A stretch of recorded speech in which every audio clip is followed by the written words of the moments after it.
은혜가 많으신 하나님 아버지, 저희 부족한 죄인들을 불러주시사 저희를 통하여서 영광 받기를 원하시고 저희를 통하여서 주님과 가까워지기를 원하시는 그 사랑 생각할 때마다 너무나도 감사드리고 감격합니다. 저희가 그 사랑을 받음으로써 주님을 만나게 되었지만 세상 살아가면서 때로는 주님의 말씀을 잊고 살아갈 때가 너무나도 많습니다. 부족하지만 수요일날 이렇게 모여서 한 번 더 주님의 사랑을 저희가 깨닫고 함께 나누기 원합니다. 주님, 저희 함께 모인 형제자매들 위해 함께 해주시옵시고 이 시간 부족한 말씀을 들고 이 자리에 선 주님, 죄인을 주님 바라봐 주시사 그 말씀이 부족할지라도 주님께서 채워주시기 원합니다. 감사를 드리며 예수님 이름으로 기도했습니다. 아멘. 갑자기 목이 메이네요. 수요 말씀을 거의 2달 만에 다시 전하게 되는데요. 이 말씀 준비라는 게 참 어려운 것 같습니다.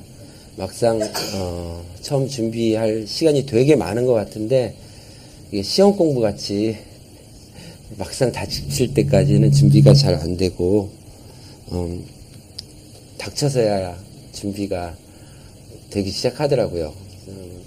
머릿속에 생각만 많고 무슨 말씀을 하면 좋을까, 이 말씀을 하면 너무 뻔하지 않을까, 여러 가지 생각들이 많았는데 그래도 부족하더라도 함께 나누기를 바랍니다. 오늘 함께 읽을 말씀은요, 마태복음 22장 11절에서 14절 말씀인데요. 너무나도 잘 알고 많이 들었던 말씀인데요. 우리 혼인잔치 비유에 관한 말씀입니다. 한번 읽어보겠습니다. 임금이 손을 보러 들어올새 거기서 예복을 입지 않은 한 사람을 보고 가로되 친구여 어찌하여 예복을 입지 않고 여기 들어왔느냐 하니 저가 유구무원이오늘. 임금이 사환들에게 말하되 그 수족을 결박하여 바깥 어두움에 내어 던지라.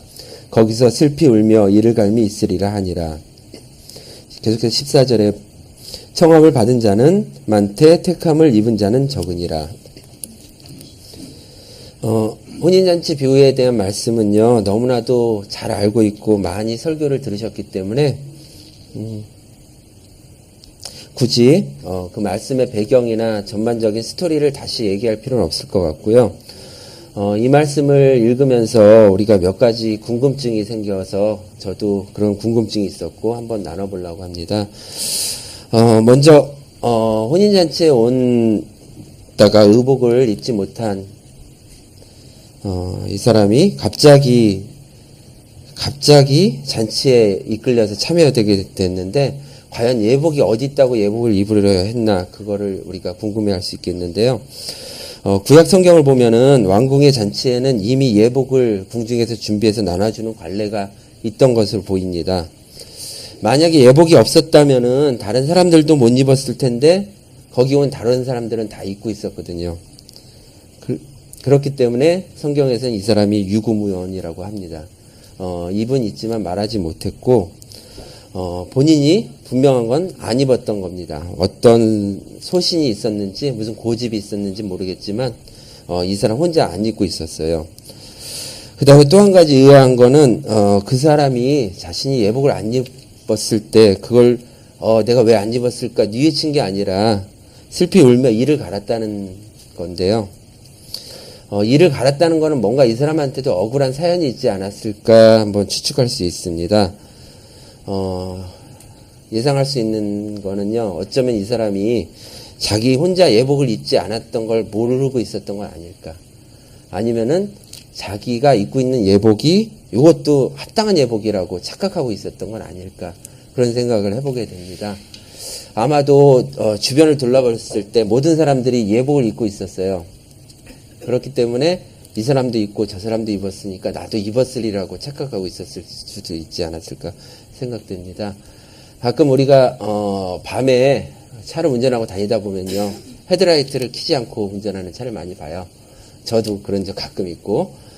근데 왜 헤드라이트를 안 켜고 운전을 할까요? 물론 기계적인 문제가 있는 경우도 간혹 있겠지만 많은 경우는 본인이 헤드라이트를 켰다고 착각하는 경우가 많아요. 왜 그럴까요? 다른 차들이 다 켜고 다니거든요. 충분히 화내요. 그렇기 때문에 내가 헤드라이트 켜지 않았다는 사실을 인지하지 못하고 그리고 가는 경우가 많은 것 같습니다. 우리는 은혜로 부름을 받았지만 분명한 건 하나님이 우리에게 은혜로 구원의 길을 주신 거는 다 모두에게 평등하게 주셨지만 진정으로 인격적인 하나님과의 만남은 개개인의 문제인 것 같습니다.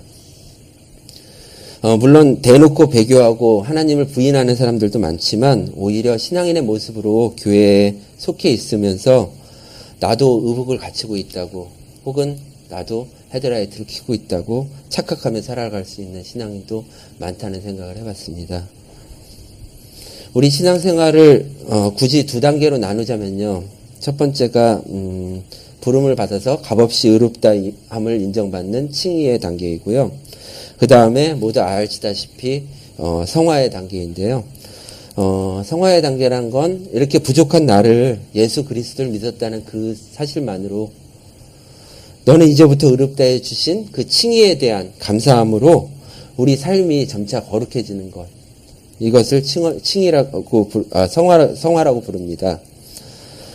다시 말해서 성화란 인격의 옷을 갈아입는 것이 아닐까 생각합니다.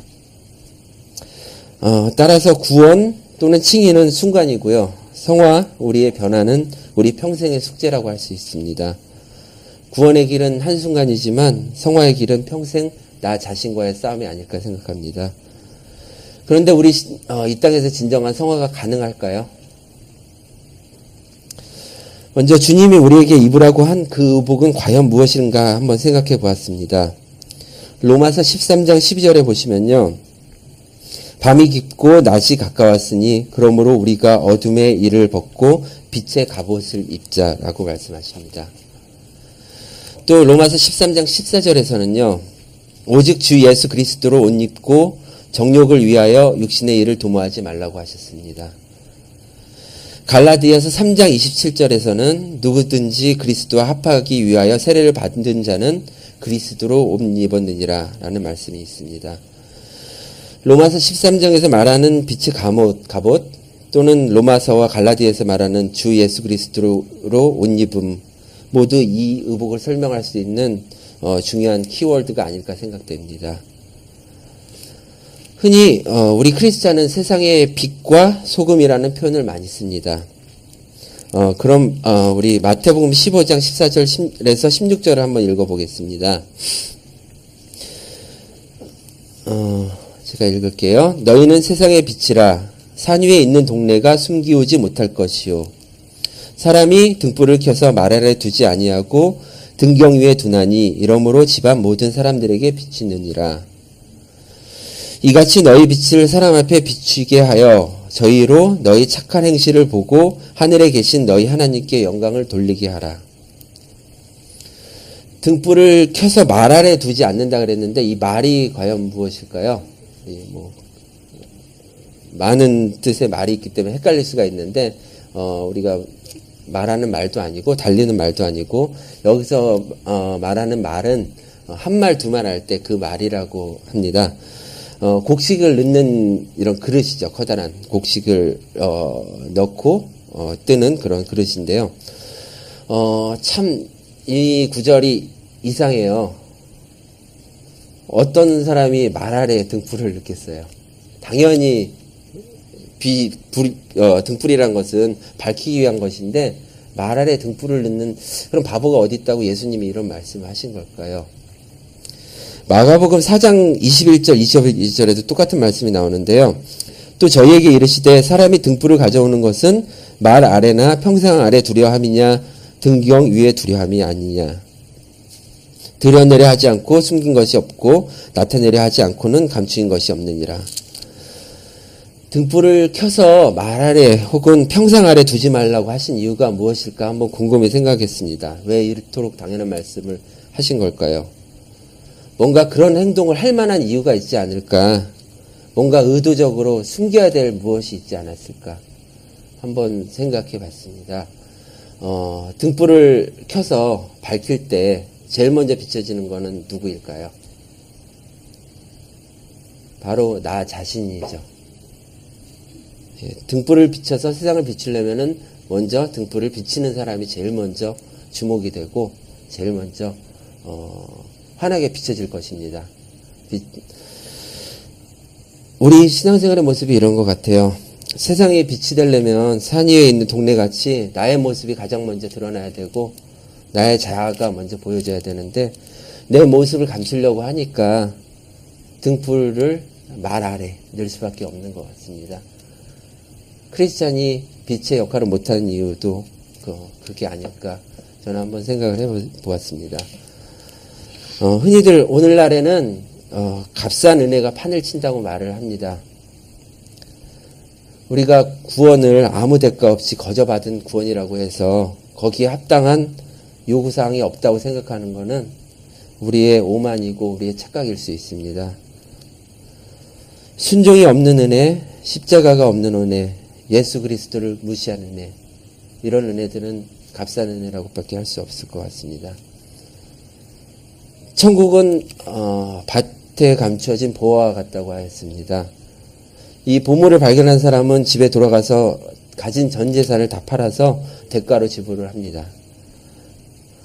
그 보물을 처음 발견했을 그 순간에 얼마나 떨리고 기뻤을지 생각을 해보신 적 있으세요?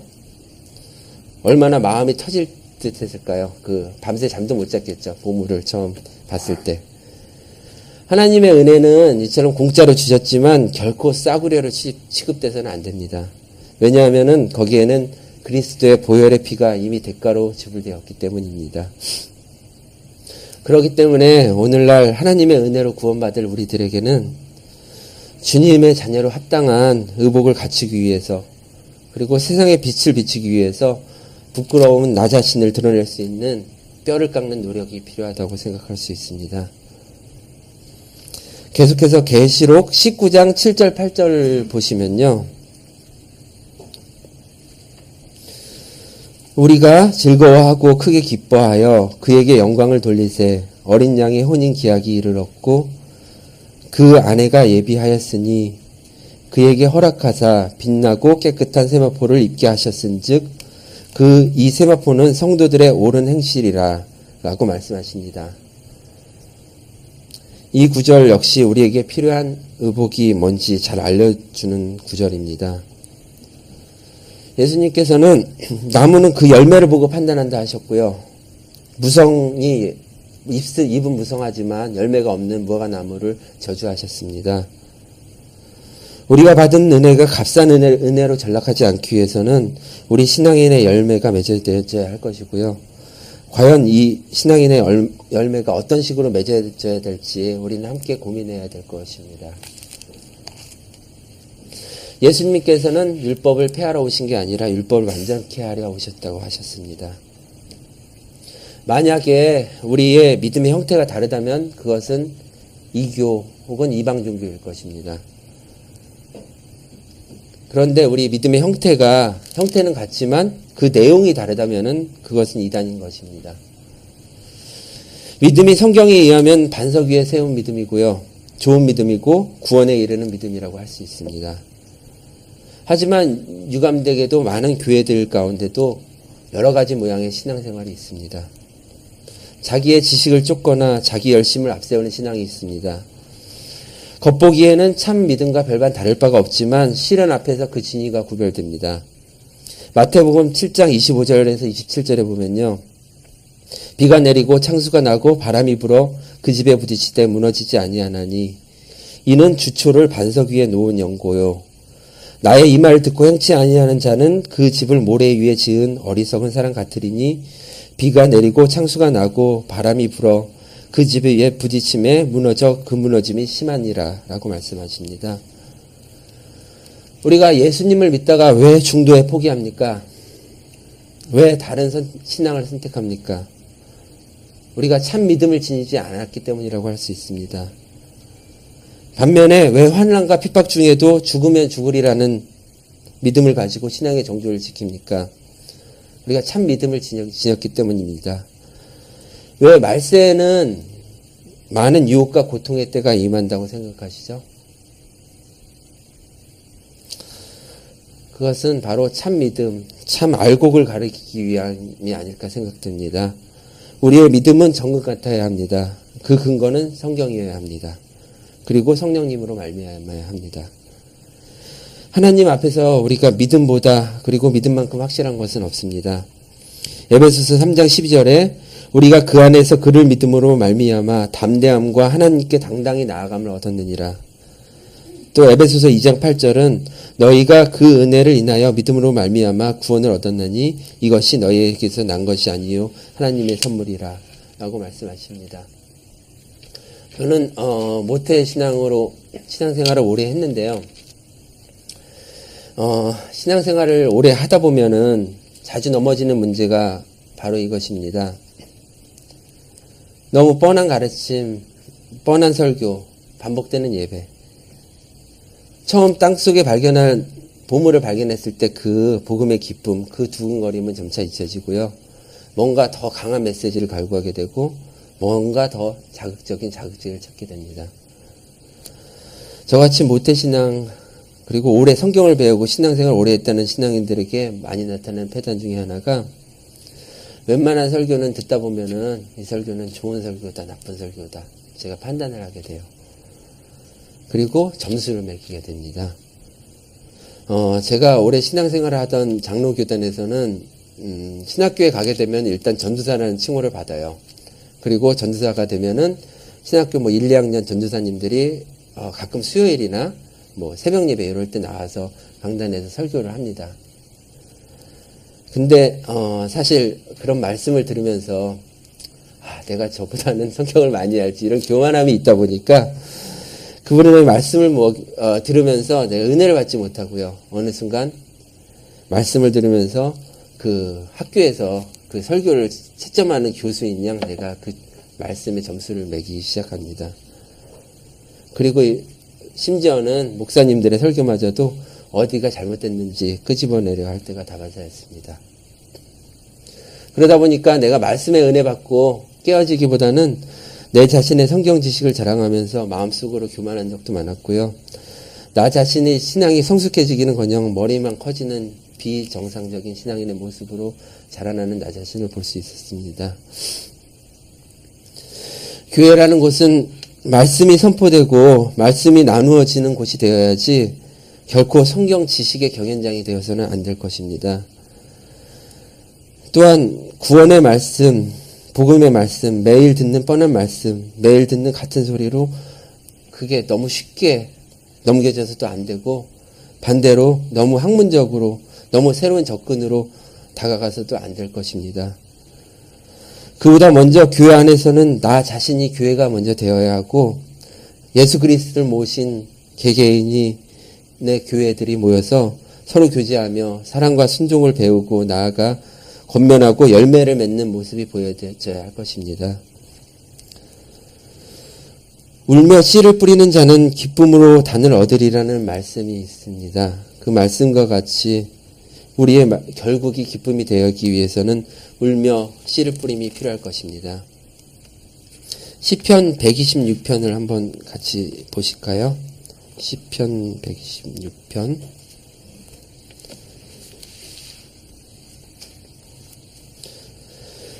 여호와께서 시온의 포로를 돌려보내실 때 우리는 꿈꾸는 것 같았도다. 그때에 우리 입에는 웃음이 가득하고 우리 혀에는 찬양이 찼었도다. 열방 중에서 말하기를 여호와께서 저희를 위하여 대사를 행하셨다 하였도다. 여호와께서 우리를 위하여 대사를 행하셨으니 우리는 기쁘도다. 여호와여 우리의 포로를 남방 시내들 같이 돌리소서. 눈물을 흘리며 씨를 뿌리는 자는 기쁨으로 거두리로다. 울며 씨를 뿌리러 나가는 자는 정녕 기쁨으로 그 단을 가지고 돌아오리로다. 이 고통만큼이나 큰 기쁨, 이 말씀은 이스라엘 백성이 바벨론 포로에서 70년간 포로에서 돌아왔을 때 그 감격을 노래한 구절입니다. 말씀의 전체적인 분위기가 기쁨과 감사로 넘쳐 있습니다. 꿈꾸는 것 같았도다 라는 말씀은 1절에 우리는 꿈꾸는 것 같았도다. 그 말씀은 이 기쁨의 황홀함을 잘 표현한 문구입니다. 그런데 이들에게 이런 큰 기쁨이 있었던 이유는 과연 무엇일까요? 70년 동안 바벨론에서 포로 생활이 힘들었기 때문일 것입니다. 그동안 겪은 아픔이 너무나도 컸기 때문이 아닐까 생각됩니다. 눈물을 흘리며 씨를 뿌리는 자는 기쁨으로 거두리로다. 기쁨으로 거두기 위해서는 눈물을 흘리며 씨를 뿌리는 시간이 있었던 것입니다. 기쁨의 크기는 고통의 시간이 크면 클수록 더 커지는 것이고요.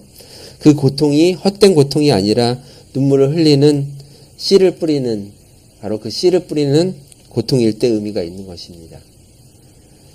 우리 인생에서 큰 기쁨을 느끼지 못하는 것은 이런 눈물을 흘리며 수고하려는 그 수고가 없기 때문이 아닐까 생각됩니다. 우리에게 있어서 이 참 믿음은 구원을 이루고 귀한 역사를 이루며 열매를 나타냅니다. 히브리서 11장 1절에서 3절을 보시면요. 다 잘 아시는 말씀인데, 믿음은 바라는 것들의 실상이요 보지 못하는 것들의 증거니 선진들이 이로써 증거를 얻었느니라, 이런 말씀이 있는데요. 바라는 것들의 실상이 있을까요? 과연? 바라는 건데 보지 못하는 것들이 증거가 어디 있어요? 참 아이러니한 말씀인데, 우리 가운데 나타나는 믿음, 바라는 것, 그 다음에 보지 못하는 것, 증거로 나타나고 우리에게 실상으로 나타나려면 과연 우리 마음속에 있는 신앙만으로 가득한 그 마음만 갖고 가득할까, 그 마음만 갖고 충분할까 생각을 해봅니다. 그 열매가 거룩한 소망으로 나타나는 것이 아닌가 한번 생각을 해봅니다. 스코틀랜드 가정의 표어 가운데는 봉사하기 위하여 구원받았다는 말씀이 있습니다. Saved for serve라는 말씀인데요. 섬김을 모르는 삶은 사랑이 없는 삶이고 열매가 없는 삶이라고 할 수 있습니다. 우리 교회를 통해 만난 형제 자매들에게는 우리가 구원받은 것, 우리가 고침받은 것, 이 섬김의 사랑을 통해서 천국 행복을 누리고 증명해야 될 사명이 있는 것입니다. 신앙생활에는 분명히 눈물로 씨를 뿌리는 기간이 필요한 것이죠. 오늘 너무 뻔하고 자주 듣는 말씀을 또 드려서 죄송한데요. 마지막으로 마태복음 11장 29절 30절을 함께 읽고 말씀을 정리하려고 하는데요. 많이 안 해보다가 보니까 시간 조절이 맞는 건지 잘 모르겠어요. 조금 길지는 않죠. 네. 11장 29절 30절을 한번 보면서 말씀을 우리 정리할까 합니다. 같이 한번 읽어볼까요? 이 말씀은. 나는 마음이 온유하고 겸손하니 나의 명예를 메고 내게 배우라. 그리하면 너희 마음이 쉼을 얻으리니 이는 내 멍에는 쉽고 내 짐은 가벼움이라 하시니. 은혜가 값진 이유는 바로 이건 것 같아요. 29절에 보면은 나의 명예를 베고 내게 배우라. 예수님은 우리를 위해서 십자가의 길을 보여주셨지만 우리 개개인에게 나의 명예를 베고 내게 배우라고 말씀하십니다. 그렇기 때문에 우리가 받은 은혜가 값싼 은혜가 아니라 더욱더 귀한 은혜가 아닐까 생각됩니다. 그냥 나는 마음이 온유하고 겸손하니 너희가 쉼을 얻으리라 이렇게 말씀하셔도 되는데 중간에 나의 멍에를 베고 내게 배우라고 말씀하십니다. 우리들에게 하시는 말씀이에요. 또 더 이 말씀이 은혜로운 이유는 그 다음에 나와요. 30절에 보면은 이는 내 멍에는 쉽고 내 짐은 가벼움이라 하시느니라. 우리에게 멍에를 메라고 하셨는데 내 멍에는 쉽고 내 짐은 가볍다고 하셨어요. 이미 우리의 멍에를 쉽고 가볍게 예수님께서 해주신 것입니다. 이미 우리 짐을 가볍게 덜어주셨기 때문에 우리에게 더욱더 큰 은혜가 있지 않을까 생각됩니다.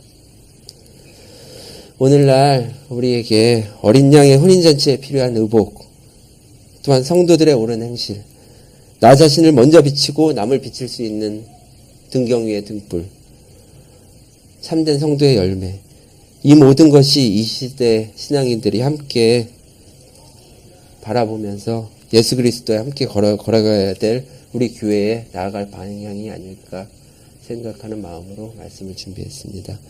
함께 기도하시겠습니다. 사랑과 은혜가 많으신 주님, 부족한 말씀을 통해서 저희가 주님의 말씀을 깨닫기 원합니다. 주님께서는 우리를 위해 이미 길을 보여주시고 그 길로 가기를 원하는데 저희는 너무나도 부족하여서 늘 의심하고 주님의 길을 따르면서도 마음속에 불안함이 가득하고 내가 해야 될 일을 미루면서 나아갈 때가 너무 많았습니다. 부족한 저희들의 모습을 용서해 주시옵시고 주님 앞에 나아갈 때 내가 오로지 주님의 십자가를 바라보며 나가는 내가 주님과 함께 동행하는 내가 될 수 있도록 인도해 주시옵소서. 값싼 은혜를 추구하지 않고 귀중한 주님의 은혜를 사모하며 갈구하는 신앙인이 되기 원합니다. 부족한 저희들을 붙들어 주시고 인도해 주시옵소서.